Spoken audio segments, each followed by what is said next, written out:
Hey. No, I didn't say that yet to you. Hey.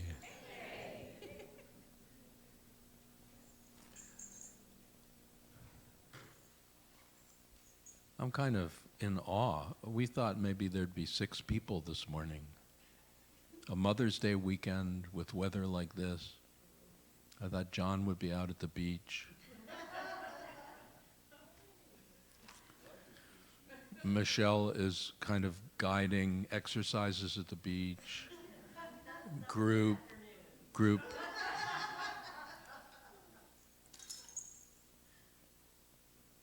Dolores is painting.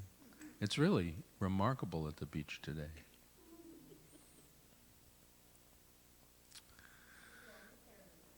Did you say something? We could all be there later.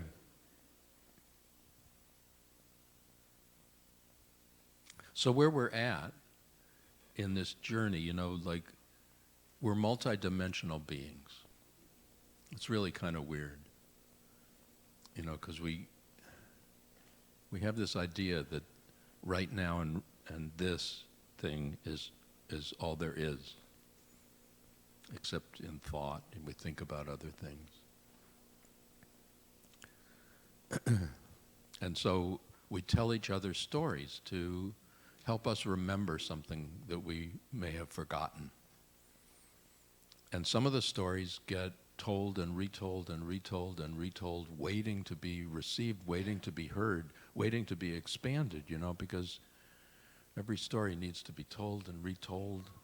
One of my teachers of the 18th century, Nachman of Bratslav, used to say, a story has to be told 1,000 times. Some of the stories I tell, I'm in the 900s now. People are saying, can't you just give that a number? Say, yeah. 42, of course, is the answer. Does anybody remember that? Man, one of the great spiritual books of humankind. What was it called? Hitchhiker's Guide to the Galaxy. This incredible computer was designed to produce the answer. And it churned for years. And in fact, a whole priesthood developed to guard the machine and to await its answer. And finally, the machine announced that it had the answer. And everybody gathered solemnly, expectantly, and the machine gave the answer, and the answer was 42. And while they received that, with a certain degree of holiness, they realized something important. And that was they forgot the question.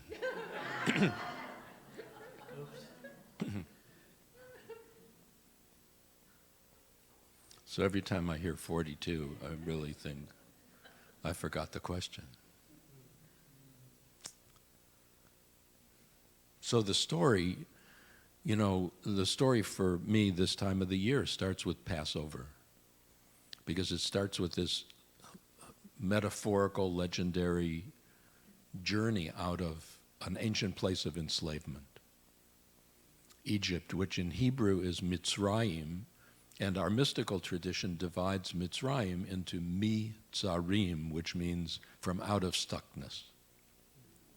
To remind us that we're not talking about geography, or we're not talking about external geography, we're talking about internal geography. We're talking about something that has to do with the basic nature of the human story.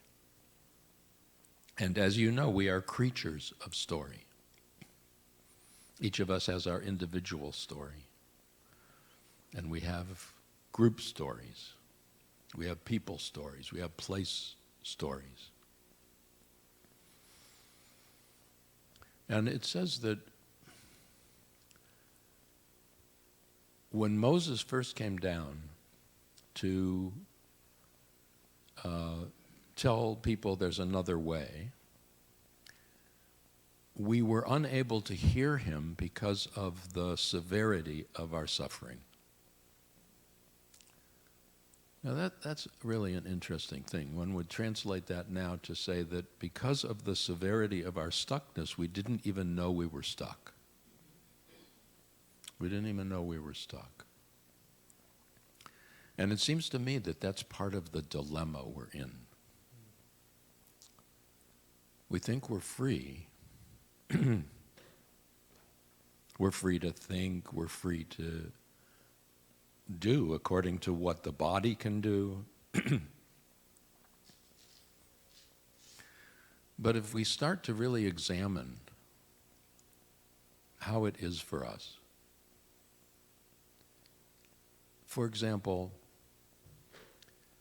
we look at the newspaper or we look at the news, whether it's hard copy or soft copy, whether it's on the computer, on the radio, wherever it is.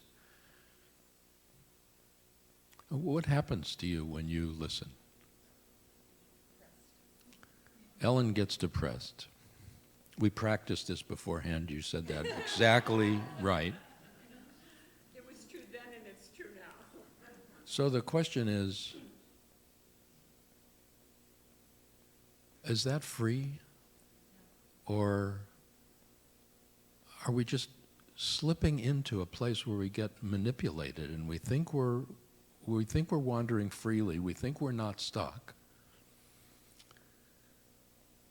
But there are these responses that come up, in terms of what we hear and what we see in media, which the goal of media is to sell. I mean, that's the goal of so many things in our culture. And what seems to sell best is fear.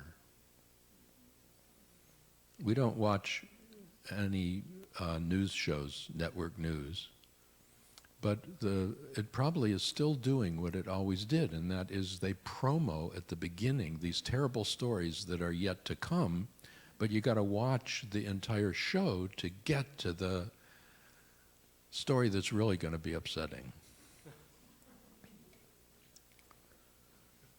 My experience, as I remember it, is that the story was never quite as upsetting as the promos were.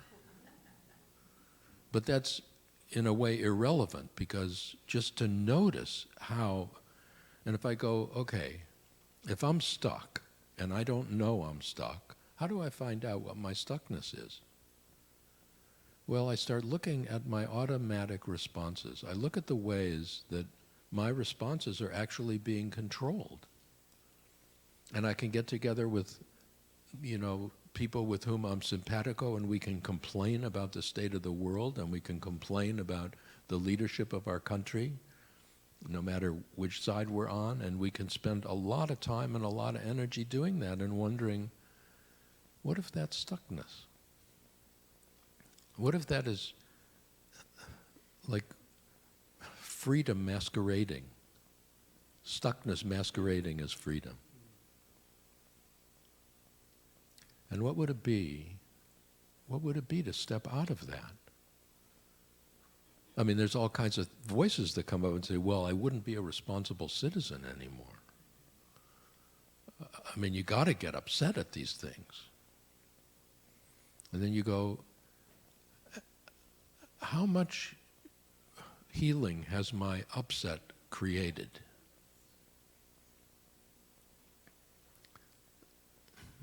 How much has my upset helped me? How much has my upset helped those who are in need? I mean, it's almost like I got to get out of my upset to do something, even to believe that it's possible to do something, because we've gotten to the place where what can one person do?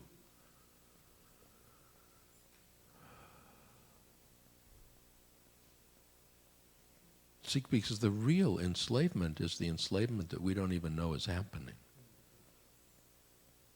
The easy enslavements are the enslavements that we recognize, and we go, oh yeah.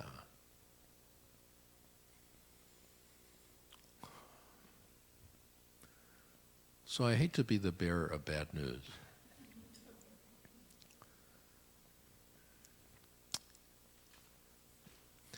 And I know that it's really hard to hear, because when you're really stuck, when you're enslaved, it's hard to hear. Just like we couldn't hear when Moses came down. We can't hear because we don't even know how much it hurts.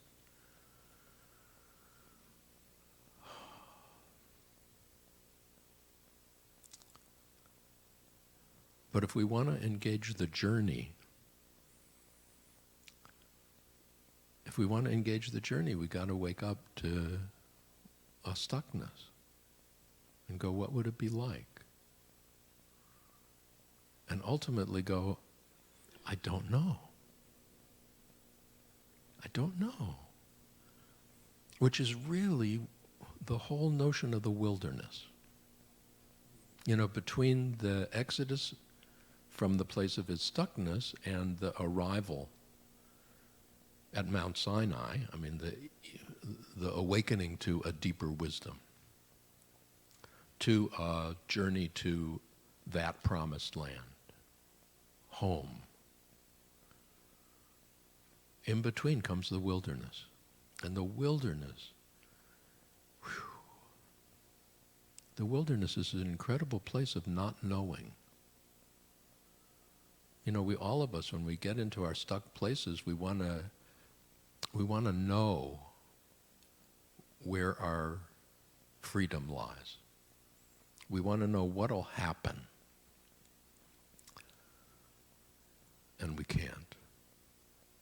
Because if we know what'll happen when we really release ourselves from that place of stuckness, however that stuckness is manifesting, however someone else has control over us, or something else has control over us, or our limited notion, I'll get that. It's for me, I know. Sherry? Yeah. Hello? No, this is not Sherry. How much do I owe? Oh. You're going to turn off what? Could I call you back? No, I have a little cold. My voice is a little lower.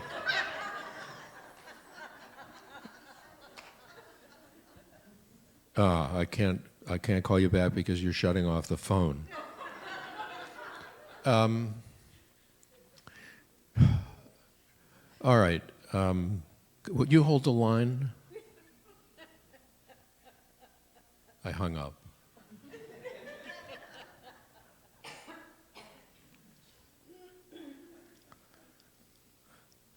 You know what a miracle would be?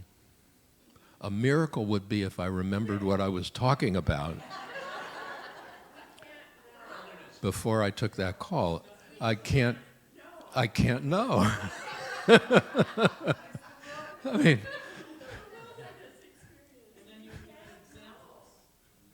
yeah. If we think we know where we're going, we'll wind up at the same place we started. It is just so remarkable. It is so remarkable. Just when I look at my own experience, you know, of choosing the goal from the place of stuckness, and then discovering somewhere down the line I'm in the same place where I started.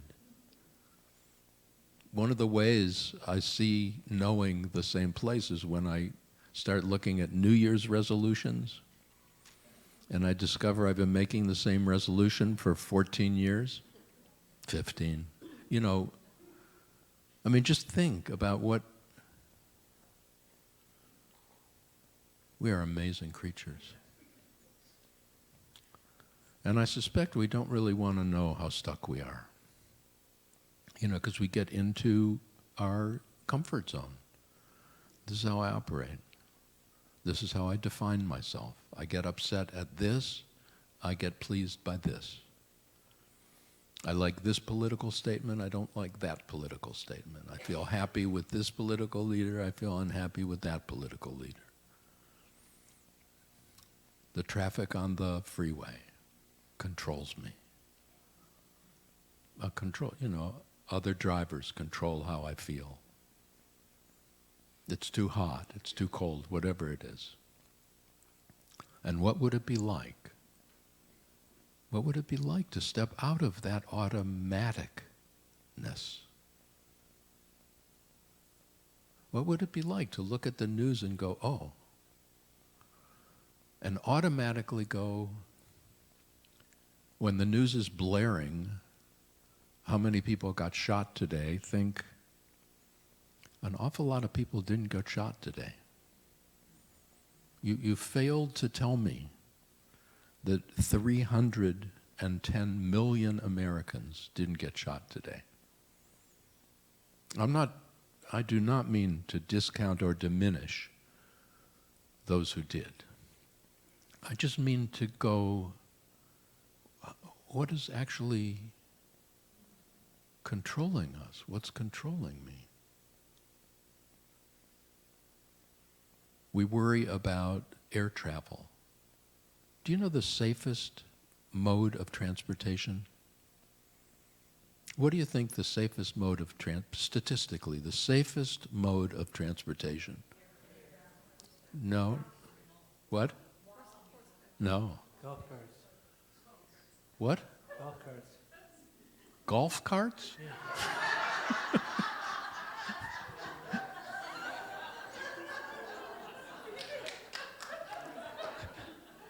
No.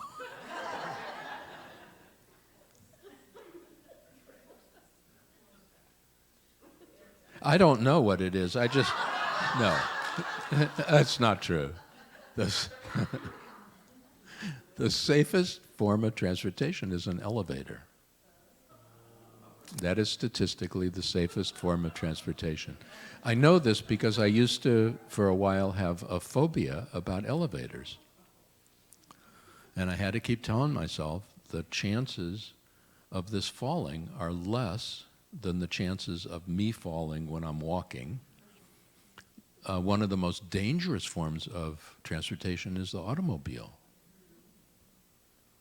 When going on a long trip, the most dangerous part of the trip is the drive to the airport. Statistically.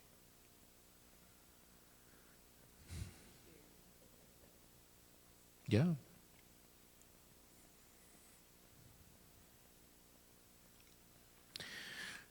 So I want to talk about the wilderness, even though I have no idea what's happening here. And I want to know, okay, what will support us walking into a place where we don't know what's happening? What will help us have the kind of courage and the kind of bravery to really step outside, not only our comfort zones, but our predictability, our automatic responses. We can't know what it would be like. If we knew what it would be like, it wouldn't be. So what can support us? And I think one of the things that can support us is called Shabbat. One of the things that can support us is this whole idea of Sabbath. Because it's really a radical idea. In the biblical metaphor of creation, everything's created in 6 days. It's really an amusing story because then it says on the seventh day God rested. And people can ask, all God did was talk. God said, let there be light, and there was light. God said, let there be this, and there was that. It's like he talked for 6 days, and now he needs a day off. But it's not really a day off, and it's really not a day without working. Working is trying to make things different. Working is trying to change things. So in traditional Judaism, that gets specified, institutionalized. These are the acts that you don't do because these are the acts that are called work. And we understand how institutionalization protects us from the immediacy of the moment.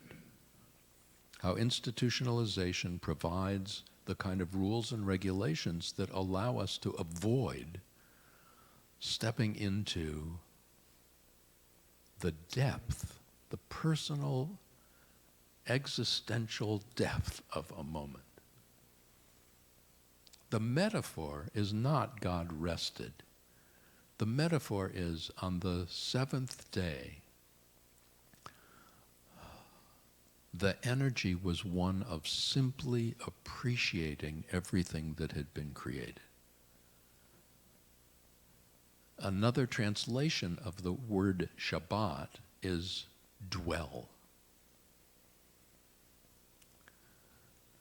I prefer to translate even on the seventh day, God indwelled in creation. There was nothing more that had to be done than to stand in yesness. Everything that is, whether I want it to be or not. Everything that I am, whether I want it to be or not. My even not wanting something to be is. Can I allow, maybe not a whole day, but can I allow a moment every day of simply letting everything be as it is? Not pushing, not trying. Even the negative judgments that are going on in the mind, just go, that too. All the things I think are wrong with me, that too. All the things I think are right with me, that too. All the ways that I experience myself being controlled by external and exterior forces, that too.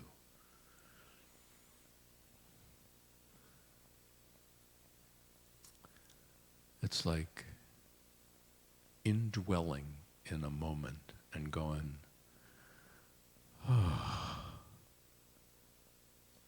there's nothing I need to change now. If I need a word for the moment, the word for the moment is yes.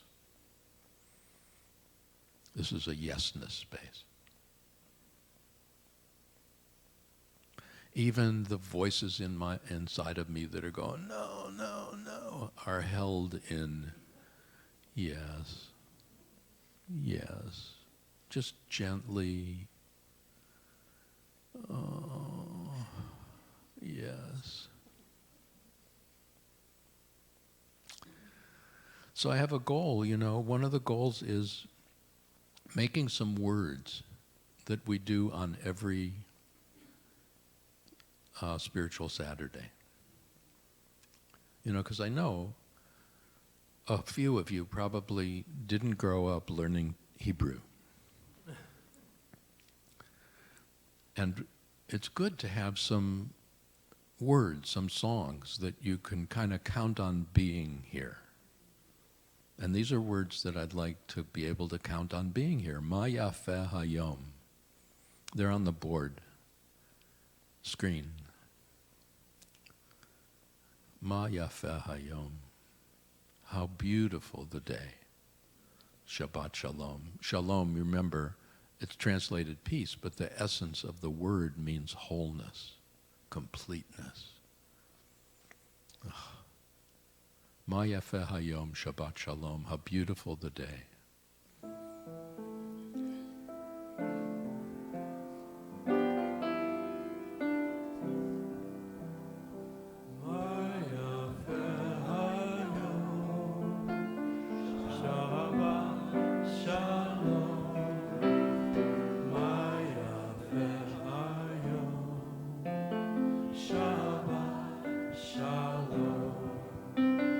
Shabbat, Shabbat, Shabbat.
There's one Shabbat in the year that's called the Big Shabbat, and that's the Shabbat that precedes Passover.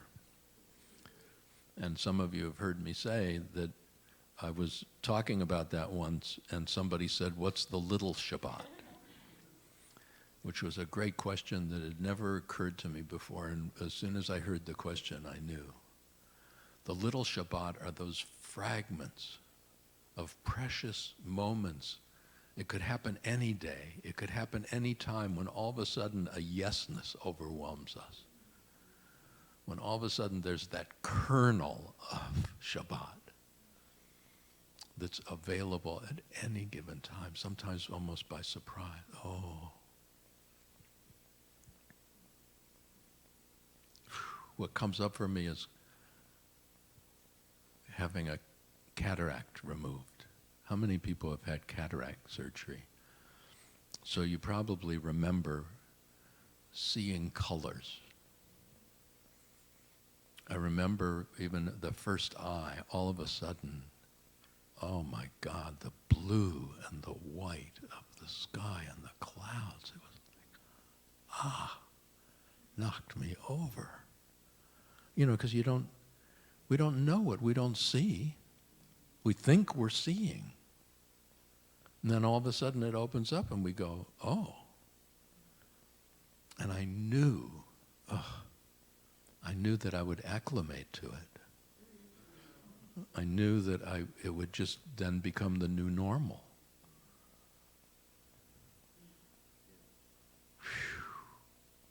But still, every once in a while, I look at the blue in the sky, and I look at the cloud, the white in the clouds, and I look at the flowers blooming, like, boy, they have been blooming these last couple of weeks, and still am able to go, wow. I see trees of green, red roses too. I see them bloom for me and for you. And I think to myself, what a wonderful world.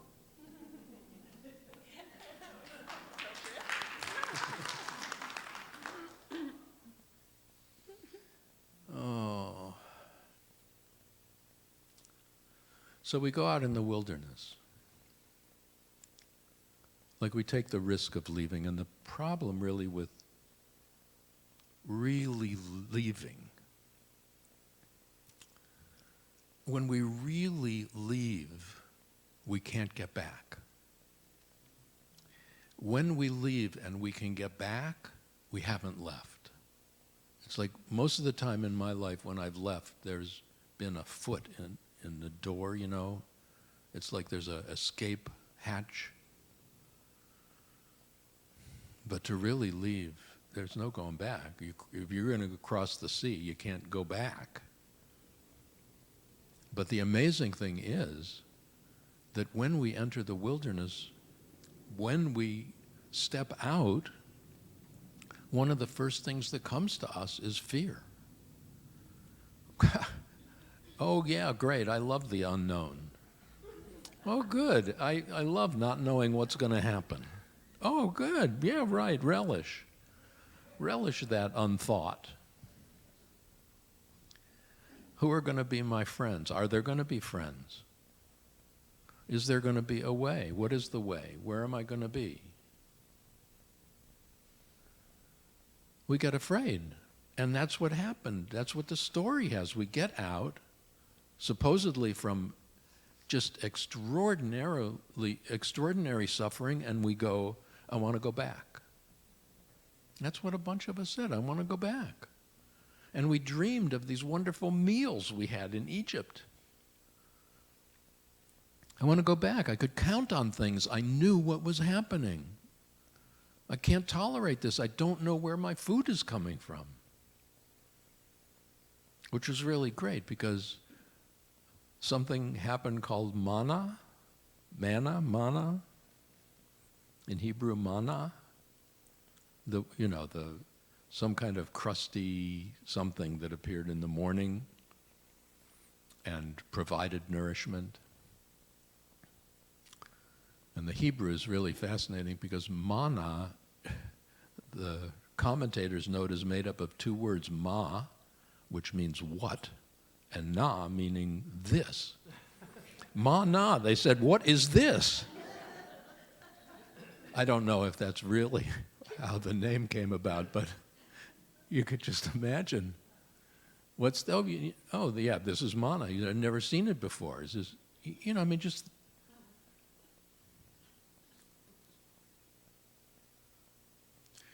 We enter into the wilderness and we get afraid. We enter into the wilderness and we complain. Oh, this is terrible. We don't know what to do. That's how it is. You know,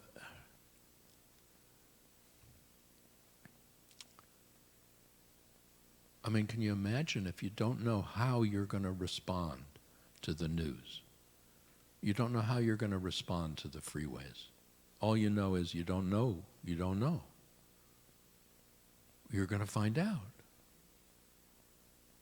When you look at yourself in the mirror, what are you going to see? Who are you going to see? When you think about who you are, who are you? Like, if we give up the enslavement of thinking that wait a minute, I am limited. I am this age. My body is this shape. I am this state of health. I am, like, this is good, this is bad, whatever. What happens if letting go of that? What happens if we go, I don't actually know who I am right now? Well, how will I know? I don't know. We walk into the wilderness. We don't want the answers too soon, because the answers too soon will lead us right back into enslavement. So I got to allow a wilderness. I got to allow an unfolding that I don't know how it's going to unfold.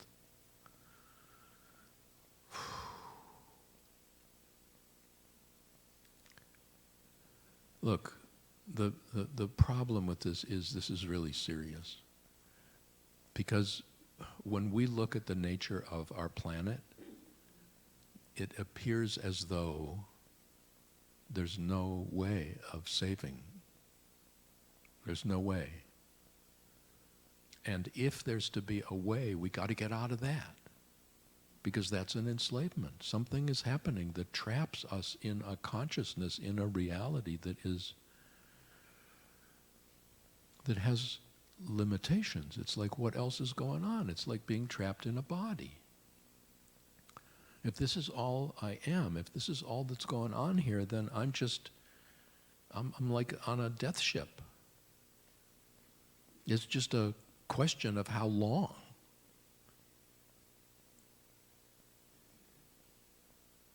It's not even a question of if. It's just a question of when. And if I'm not locked in a body, well then who am I? And what's going on here? And how can I know unless I let go? Let go.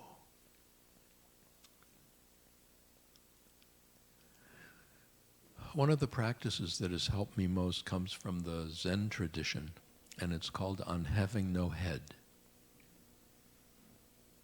If you pay attention to your experience right now, just your experience, are you aware that you are looking through two holes in your head? More than that, are you aware that what you are looking at doesn't exist out there, it exists in there? Weird. You don't know what's out there, you just know what's in there. I mean, somewhere back here it is processing, and it's shutting out all kinds of data that's out here.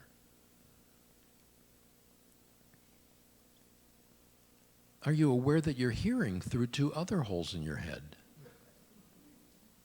Are you aware that even as you sit there and just pay attention to your experience in the moment, that you don't have a face? I have your face. You have my face. I don't have my face. There's no face here. That's a total fabrication. Then I look in a mirror or I touch. But just my experience in the moment, what is going on here? Who is going on here? And what is it I need to know at this moment? What is it I need to know at the moment when I have gone through a doorway? When I've chosen to go through a door that's now closed. It goes like this.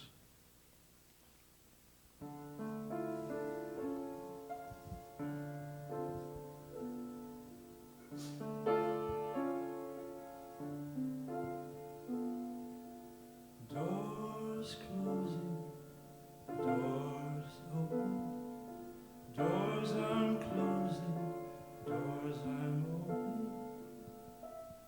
I am safe, it's only change.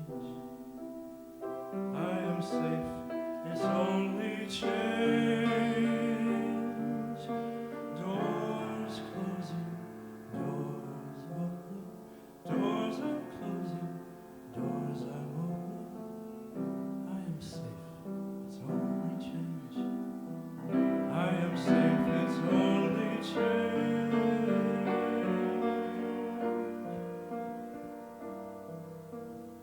Doors closing, doors opening, doors I'm closing, doors I'm opening.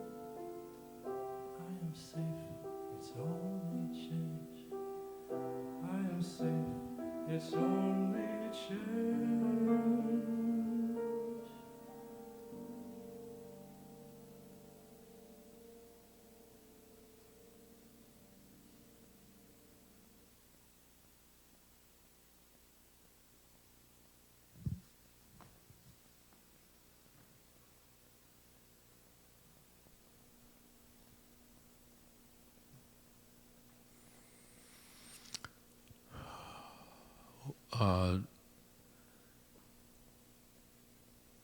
The dummies guides, you remember those things that started with probably MS-DOS for dummies?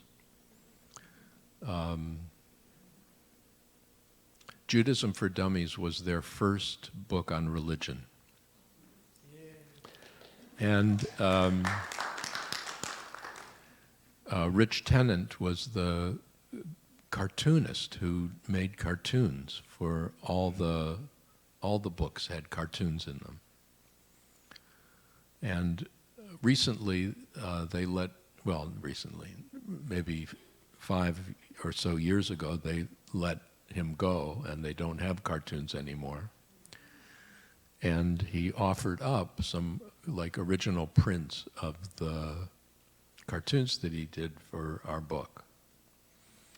And I have one hanging on a wall, and it's Moses leading the group into the wilderness, and there's a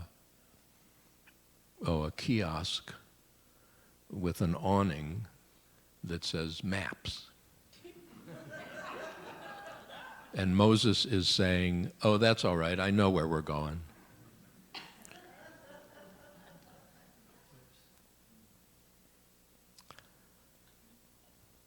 I love the cartoon, because I don't know where we're going. And neither did he. If we knew where we were going, we haven't left. Doors closing, doors opening. Doors closing, doors opening. It's not a thing that happens once. It's happening all the time. I mean, the truth is, when we are really alive, it's just happening. Until we lock everything in, and this is the way it is, and this is who I am, and this is how I am in the world, and this is how the world is, and now I understand things, and now it's predictable. And can I leave that? Oh, it's great.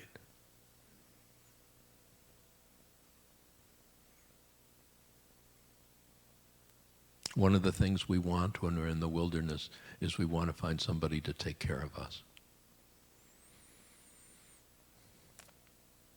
We want an authority. I mean, you could watch it.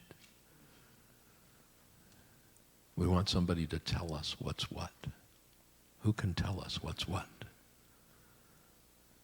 Dare I count on myself to know what's what? I could be wrong.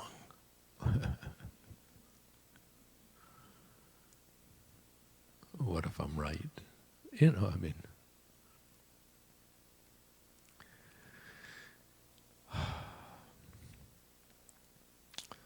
So I think one of the most important things to realize when we go into the wilderness is to realize that we're lost. What if we're lost right now? I mean, unless we're lost, we can't find.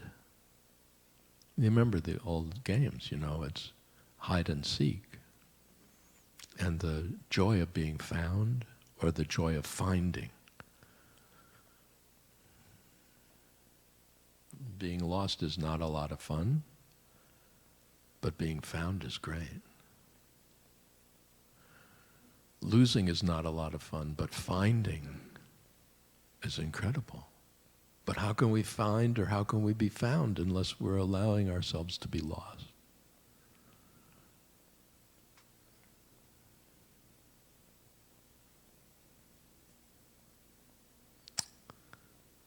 And to allow ourselves to be a wayfaring stranger.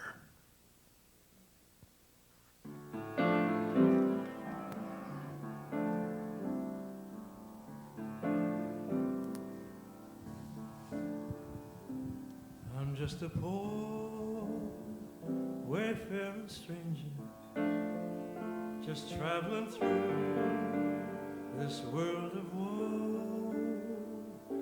But there's no sickness, no toil or danger in that bright land to which I go. I'm going there to see my mother. I'm going there no more to roam. I'm only going over Jordan. I'm only going over home. I know dark clouds will gather around me.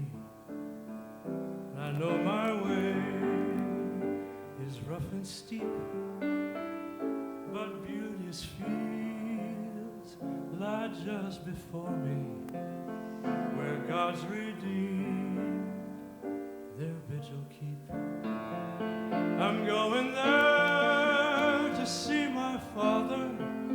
I'm going there no more to roam. I'm only going over Jordan. I'm only going over home. I'm only going over home.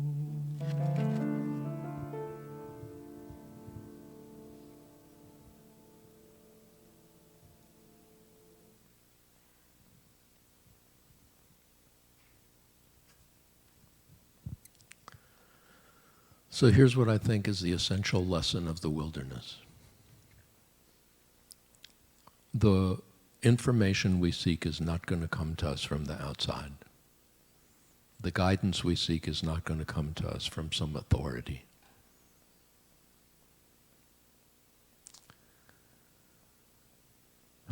The guidance we seek is actually not going to descend to us from the heavens. Because everything we need, we already have. But it is the very nature of our mitzarim, of our Mitzrayim, the very nature of our stuckness to have forgotten that. And the wilderness is a place for remembering, for allowing ourselves to know that we forgot. and to allow ourselves the unfolding remembering. What is it I am about to remember? What is it that I forgot?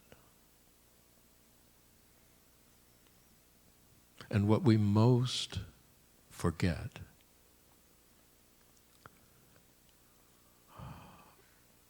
are the incredible transcendent aspects of our own being, of our own identity. We tend to get locked into the exclusive nature of ourselves. This is my hand, I end here. I can touch, but all I feel are my own nerve endings. I actually don't feel anything outside my skin.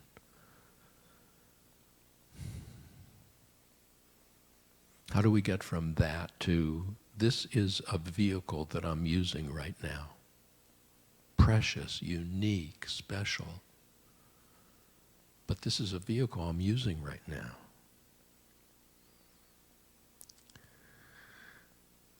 How do I use it best? And how do I remember in the using of it that I'm not limited to it? That I get to do with it what it can uniquely do. I get to do with it what can remind me why I incarnated.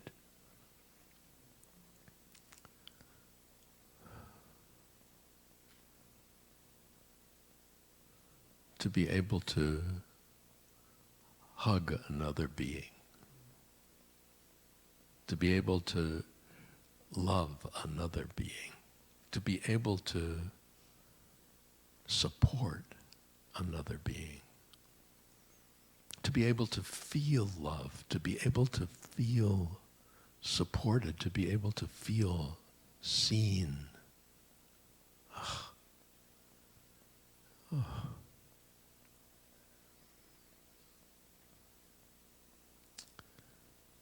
To remember why we incarnated. But to remember that we incarnated. We embodied ourselves. And the we who embodied ourselves is greater than this particular embodiment.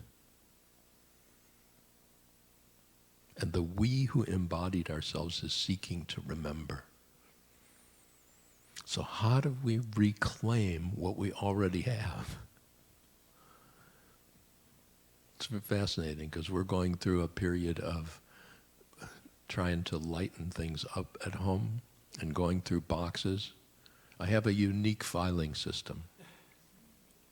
My filing system is things pile up on any horizontal surface.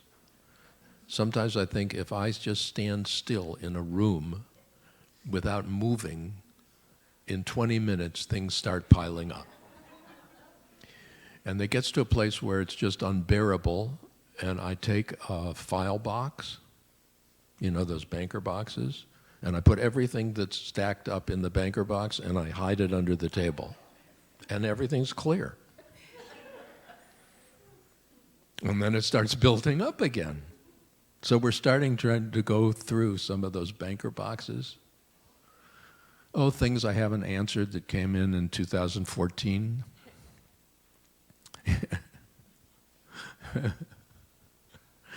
Oh, gosh.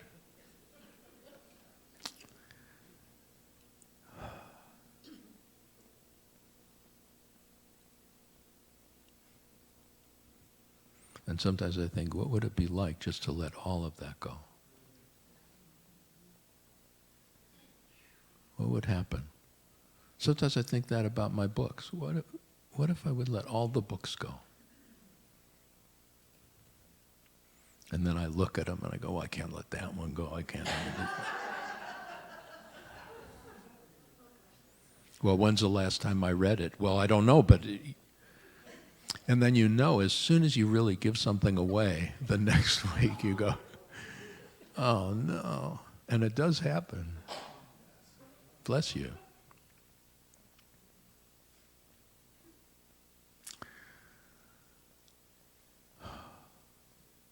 So we use ritual ideally as a way of reminding ourselves of what we've forgotten. Not what someone else knows that we're supposed to know, but something that we know and we forgot. And one of the rituals in my tradition is the meditations that are that are supported in the 49 days between Passover and a holiday known as Shavuot. Shavuot means weeks, 7 weeks later, with the metaphor of standing at Sinai. Like, how do we get from the not knowing to the radical knowing of revelation? You know, what do we need to do? What do we need to cleanse? What do we need to let go of? How many doors do we have to close and how many doors do we have to open? And so for those of you who are familiar at all with the Kabbalistic tree of life, each of the 7 weeks is one of the lower, focuses on one of the lower 7 levels. And the week that's ending today is the 21st day. So it's the final day of the week of Tiferet, the week of the heart space. And the heart space, the metaphor is compassion. Compassion is a balance, you know. On the tree, one side represents active energy and one side represents receiving. You know, the pushing and the receiving, the pulse of life. I mean, it's the way everything goes, the heartbeat, the breath. We can't just go through life inhaling. Although that's my joke about, I don't know, was it Bill who said, when asked about marijuana, that he never inhaled?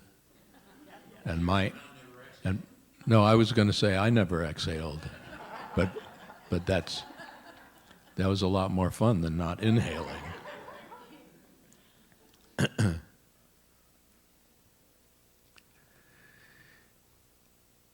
So this day, the level of reality that represents the material world is brought into the heart space, is brought into this flow of compassion, this identity of the unconditional acceptance, the unconditional love.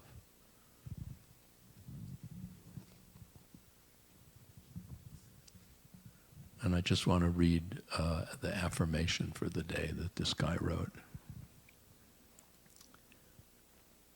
My world is blessed this day in the light of the heart. The compassion of Tiferet spreads through all levels of my being.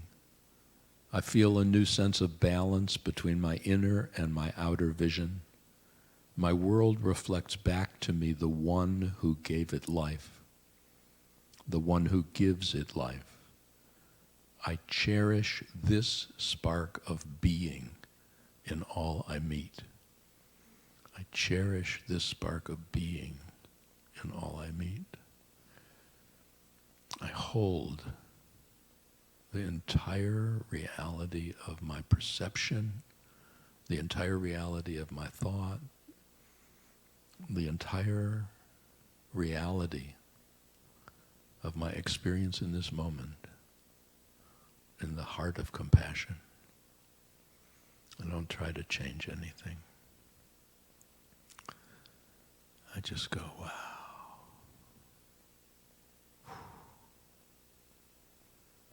And sometimes it's a ooh, and sometimes it's a ah, and sometimes it's a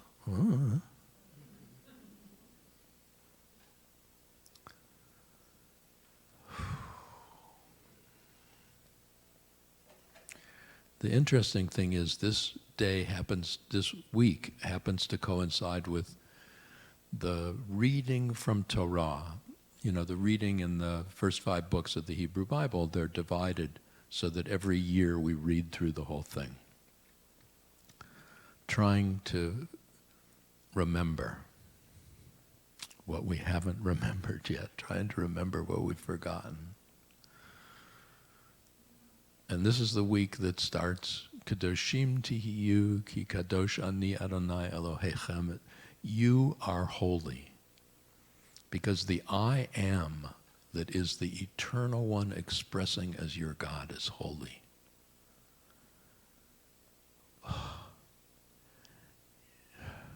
You're holy. You're holy not because somebody's making you holy. You're holy because that's the essential nature of your being. You're holy because you are a manifestation of that one being that is holy, sacred, enduring, universal, eternal.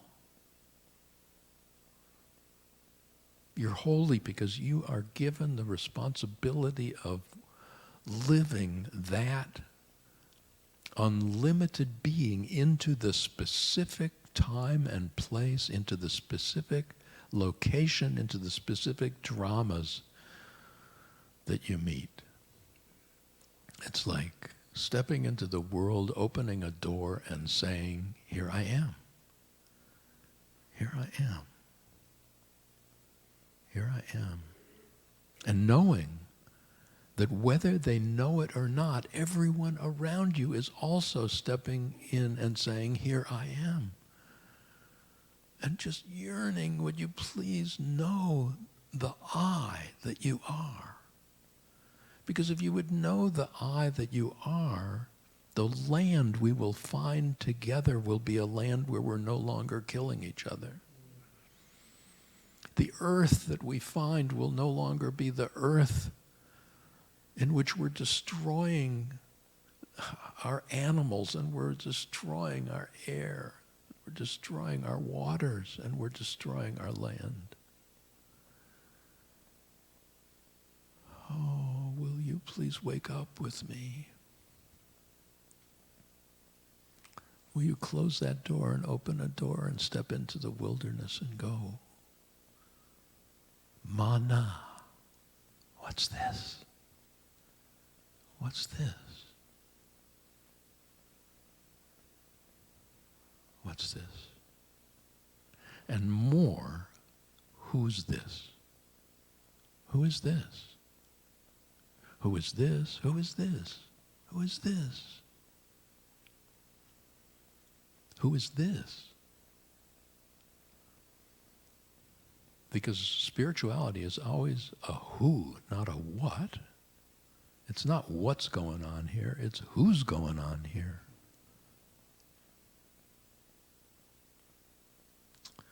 So for every individual being, for every individual animal, expression of life, for every plant, for everything that lives, every rock, every stone, Kodesh Ladonai, it's holy.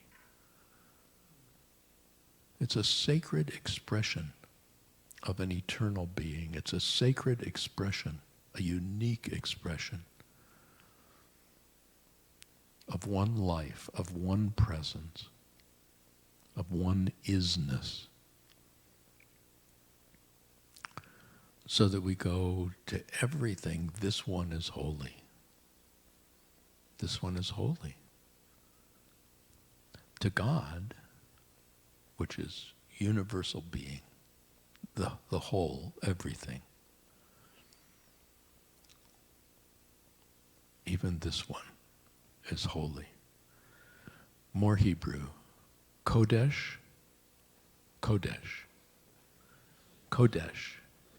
I figure if I keep saying it, you'll catch on.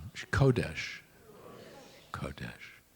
It's a great word. It's also, it appears in various sounds because it's kadosh, kodesh, it's the same word.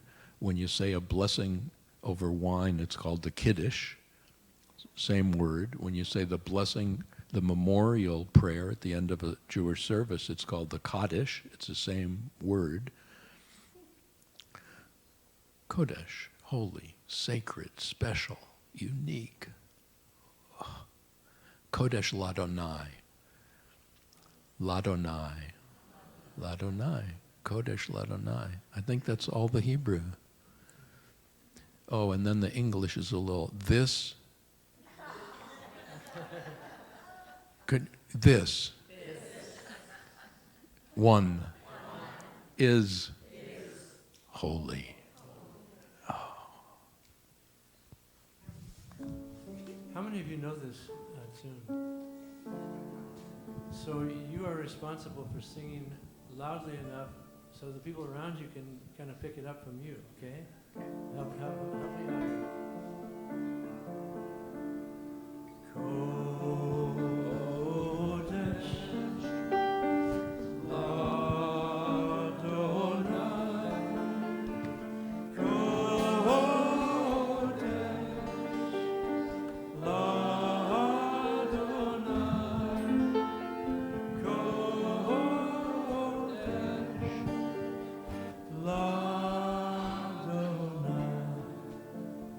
This one is holy, holy to God.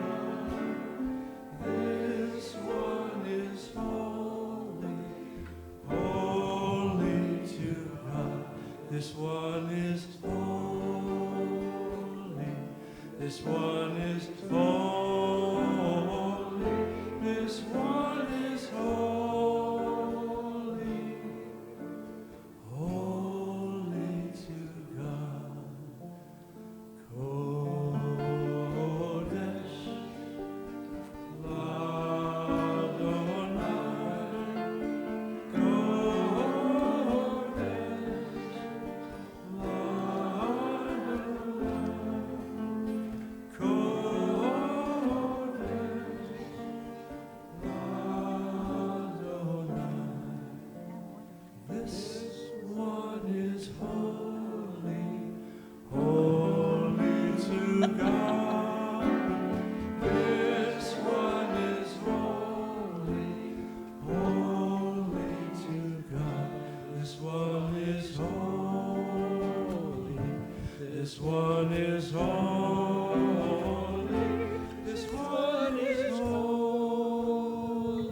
The song actually came from an image in Torah where the high priest, hanging from the special headgear of the high priest, is I think like a purple thread, and at the end of the purple thread is a gold disc, and the gold disc says Kodesh Ladonai. And there's some question about, because it isn't clear, is the Kodesh Adonai for someone else to see? Like, is it written on the outside? Or is it written on the inside? You know, because the priestly consciousness is something that each and every one of us carries. I mean, all the characters are us. And can you imagine, like every face you look at, there's a gold disc. Just a little bit above their eyes, between their eyes. We call that the third eye. Well, the third eye has a disc that says Kodesh Ladonai. And you don't have to wonder about whether it's inscribed on the inside or the outside, because it's both. Because there's no disc like that. I mean, to remember that every being is Kodesh Ladonai. Just by virtue, it's not because of anything they've done, it's because who they are. And how do we help each other remember? And how do we help ourselves remember? That which is holy, that which is sacred, that which is special, that which is unique, endures. That which each of us carries endures. that which each of us carries seeks to express itself in ever fuller ways in this reality that we share.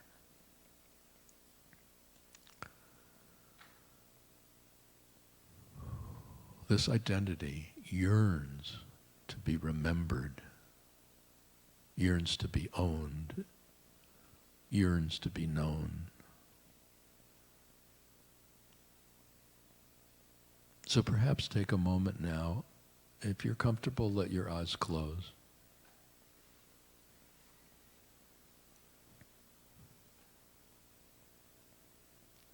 And know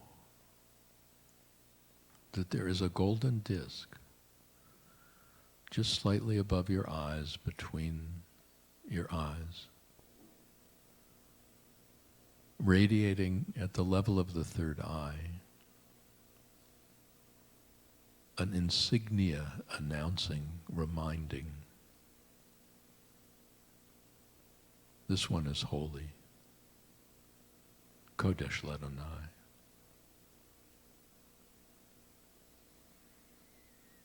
This one is an expression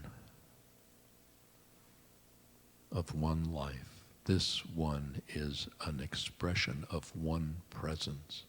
This one is an expression of one being.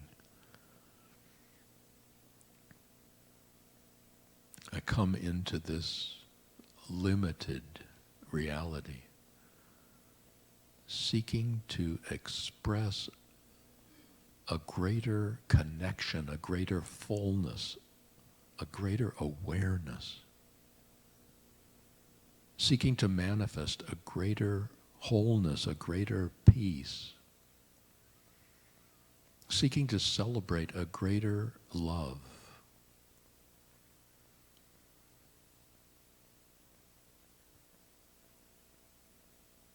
Kodesh Ladonai.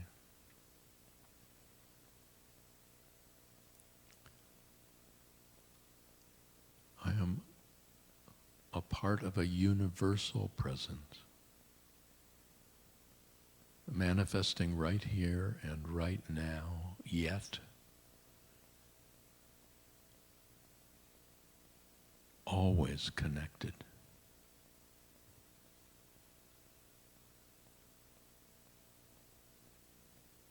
Only my forgetting severs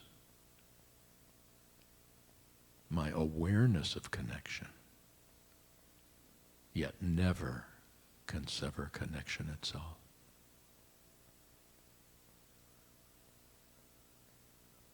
Kodesh Ladonai.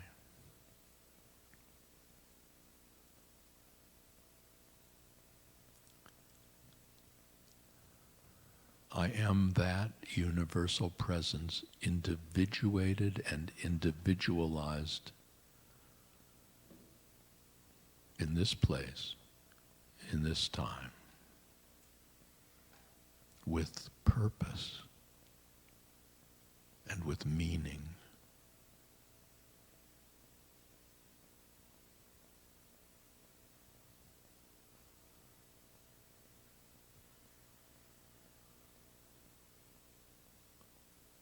I am the individuated and individualized expression of a universal being seeking to remember who I am.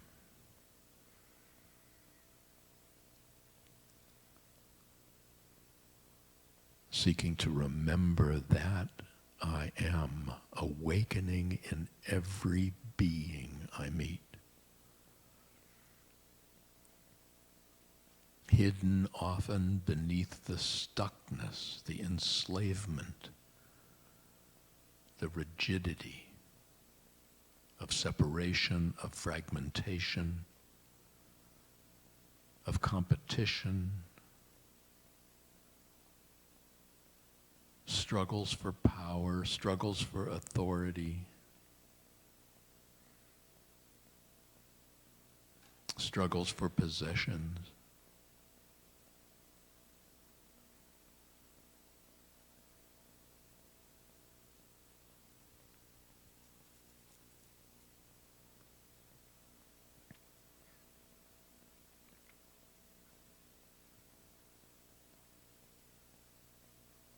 And in these moments of quiet, I allow myself to remember.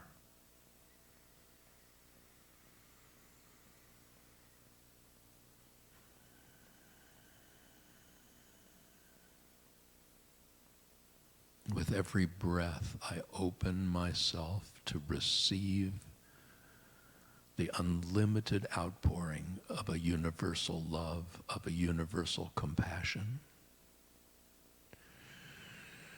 I draw that love into every cell and every level of my being.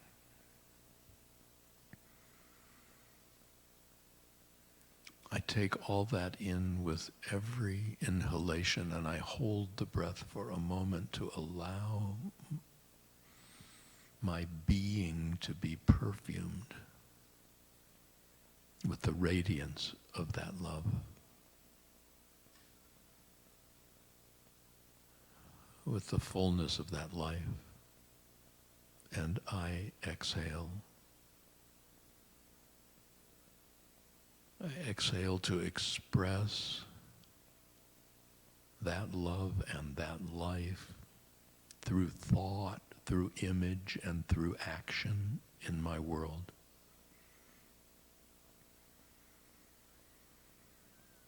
To open my heart to greater love. To open my hands to acts of greater compassion.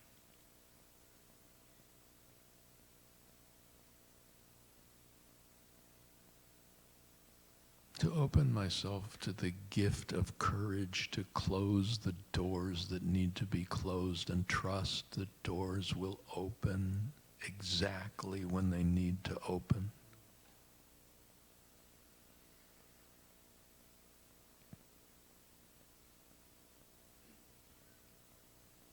To trust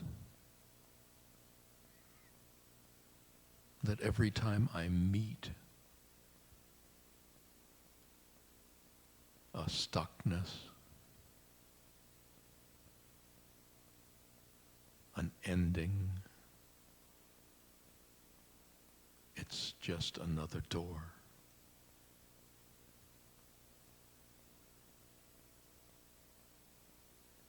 Inviting me into a wilderness of discovery, a wilderness of remembering, a wilderness of meeting.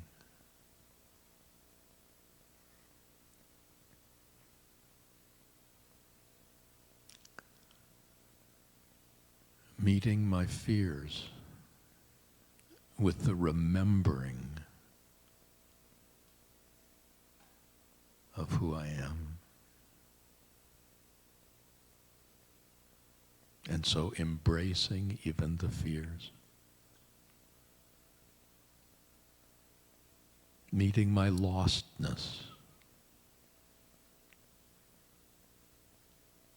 with the sacred presence of my being and allowing even the lostness.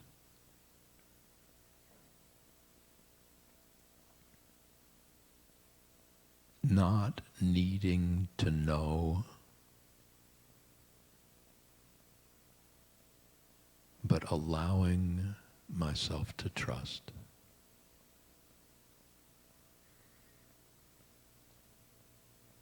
Not needing to see, but allowing myself to look.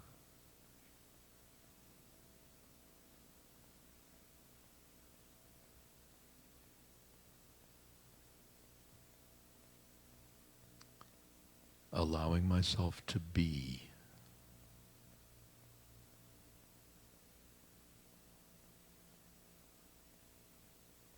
Allowing myself to remember.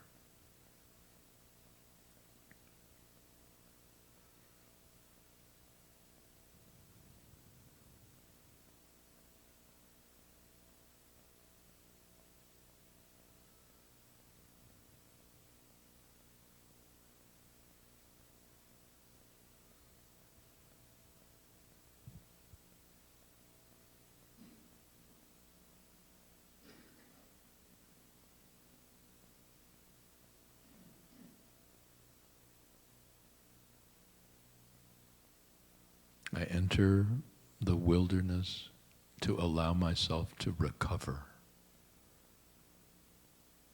to allow myself to remember, to allow myself to be reborn into the fullness of my being.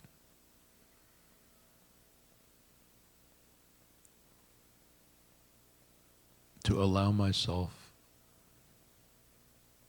the ecstasy of remembering.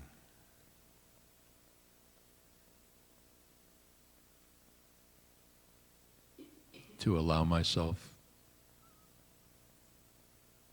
the embrace of being known and of knowing.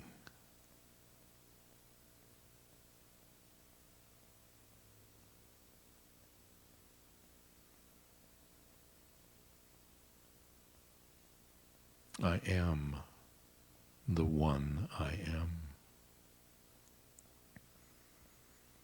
I am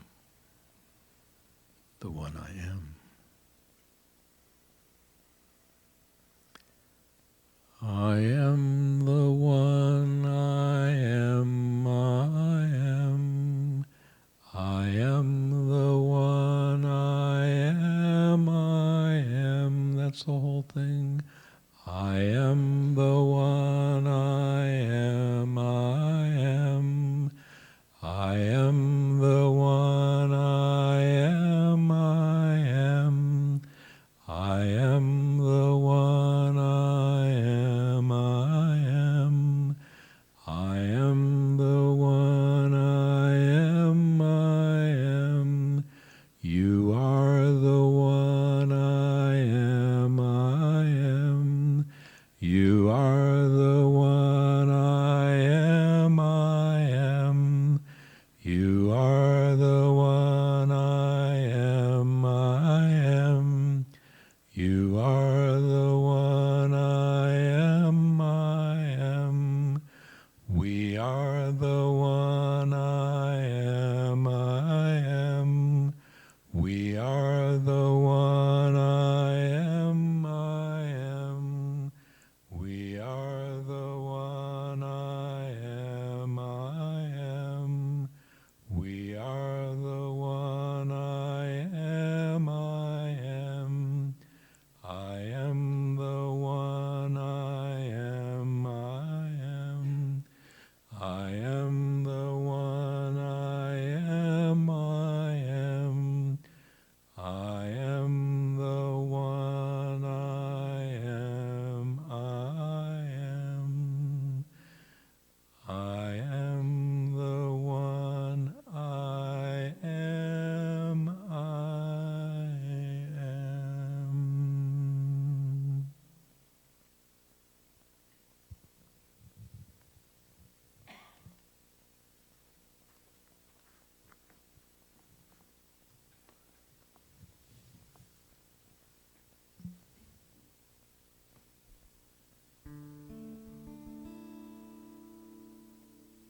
I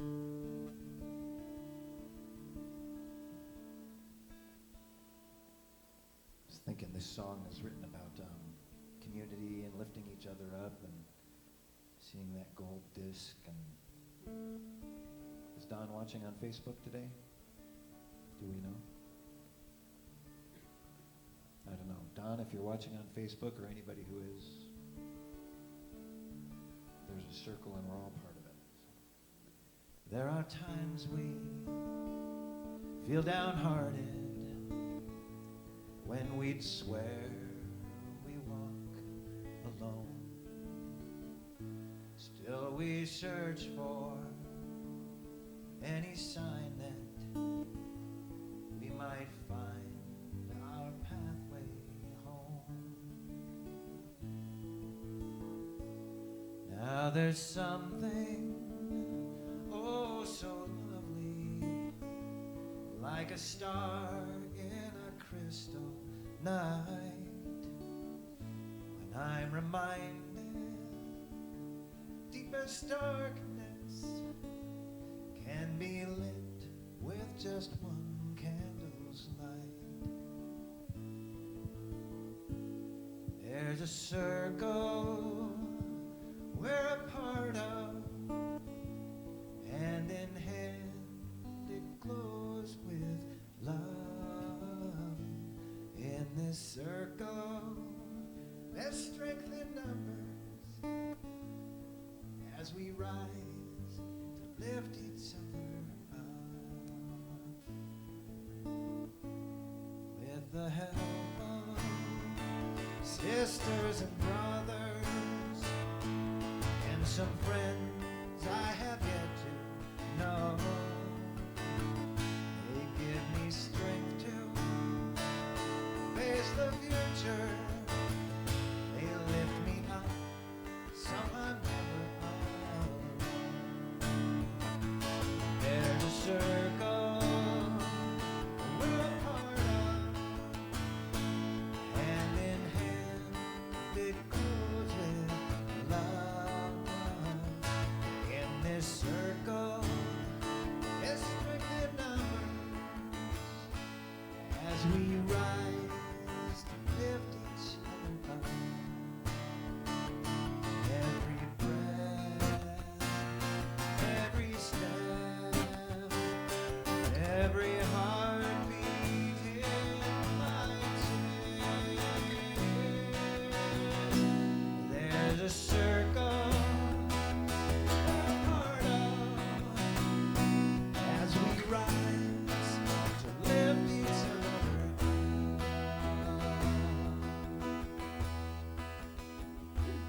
Come the morning, bright and cleansing, it's gonna warm from the outside in, but nothing shines so, oh so brightly as the light that shines from within. There's a circle we're a part of, hand in hand it goes with love. In this circle there's strength in numbers as we rise to lift each other up. As we rise to lift each other up. Oh, we rise with love.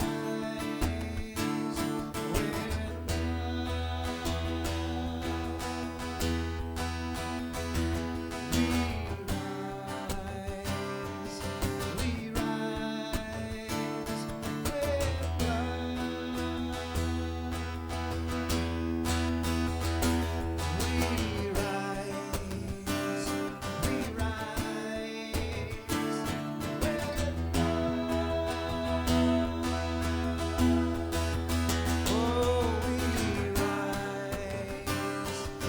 rise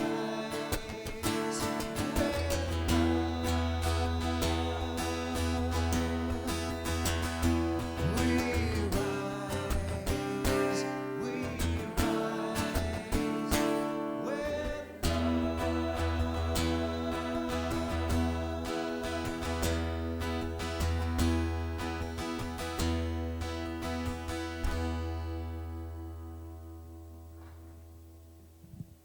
We rose with love.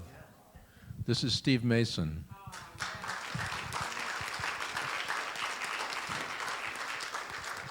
And this is Stephen Merritt.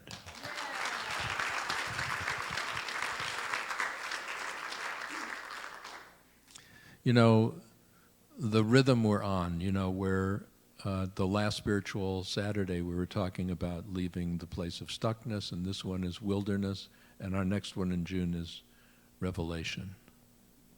Oh, I can't wait. Wonder what'll happen.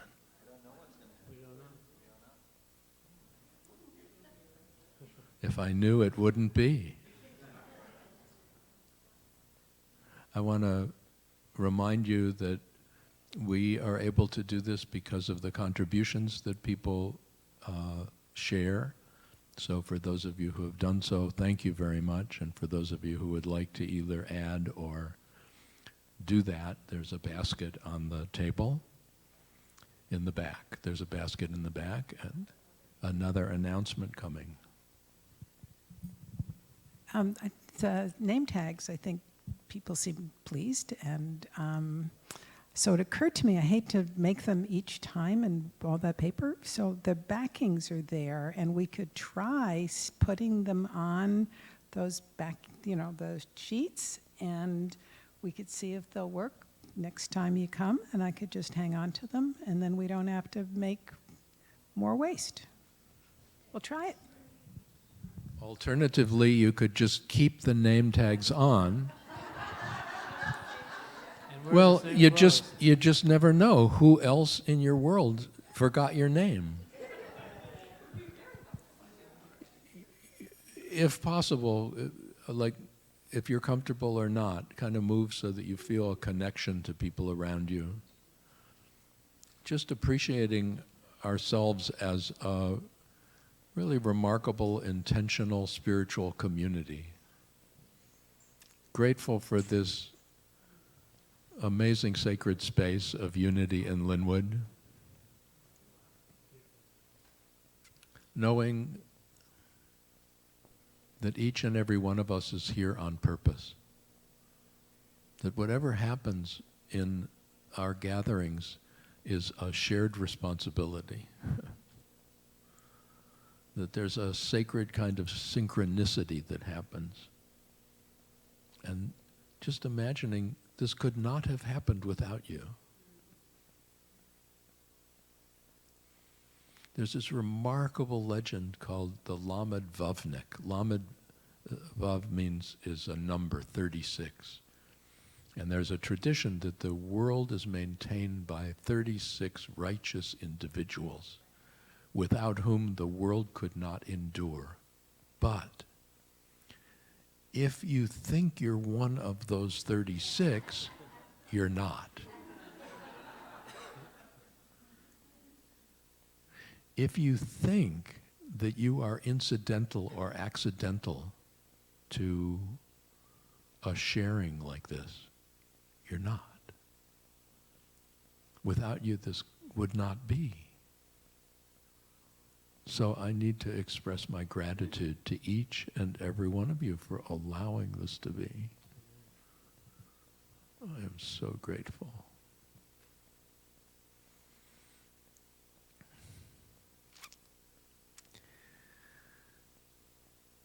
And I'm grateful for this space and this journey as we find new and fuller ways to support each other as we journey from strength to strength, from love to love, and from life to life.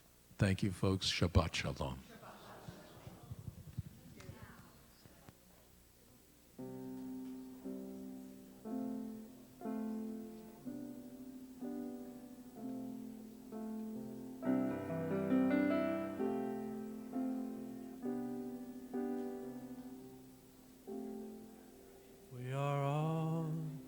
Just walking each other home. We are all just walking each other home. We are all just walking each other home. We are all just walking each other home. We are all just walking each other home. We are all just walking each other home. We are all just walking each other home. We are all just walking each other home.